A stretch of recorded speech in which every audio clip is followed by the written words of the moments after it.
ধন্যবাদ সবাইকে ভিডিওটা ওপেন করার জন্য এবং কথা বলবো হচ্ছে ফার্স্ট ইমপ্রেশন নিয়ে and professional sectors and in generalize life. সাধারণ জীবনে আমাদের ফার্স্ট ইমপ্রেশন জিনিসটা কিন্তু অনেক ম্যাটার করে।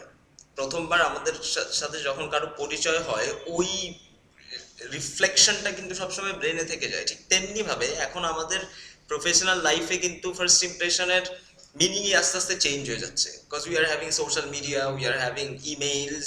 আমরা এখন সিভি প্রিন্ট করে বা হচ্ছে আমাদের আগেকার সিনিয়র সিটিজেন যারা ছিলেন জেনারেশনস, ওনারা কিন্তু ওনাদের প্রিন্টেড সিভি নিয়ে গিয়ে জবে অ্যাপ্লাই করতেন এবং মাঝে মাঝে ওনাদের they had the chance to meet the hierarchy এবং তাদেরকে ইমপ্রেস করার সুযোগ থাকতো। কিন্তু আজকাল প্রফেশনালসরা সিভি ডিমান্ড করে থ্রু ইমেইল।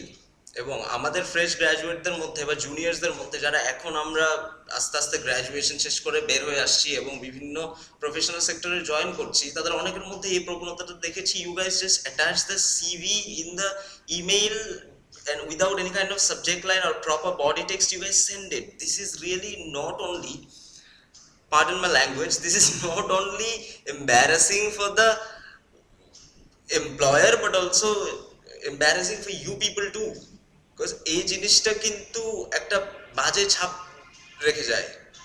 সো আমাদের উচিত এই জিনিসগুলো নিয়ে, ইমেইলগুলো নিয়ে আমাদের আরেকটু সিনসিয়ার হওয়া এবং আরেকটু ভালোভাবে জিনিসগুলো নিয়ে গো থ্রু করা, how we can make our CVs, cover letters, emails even more mature.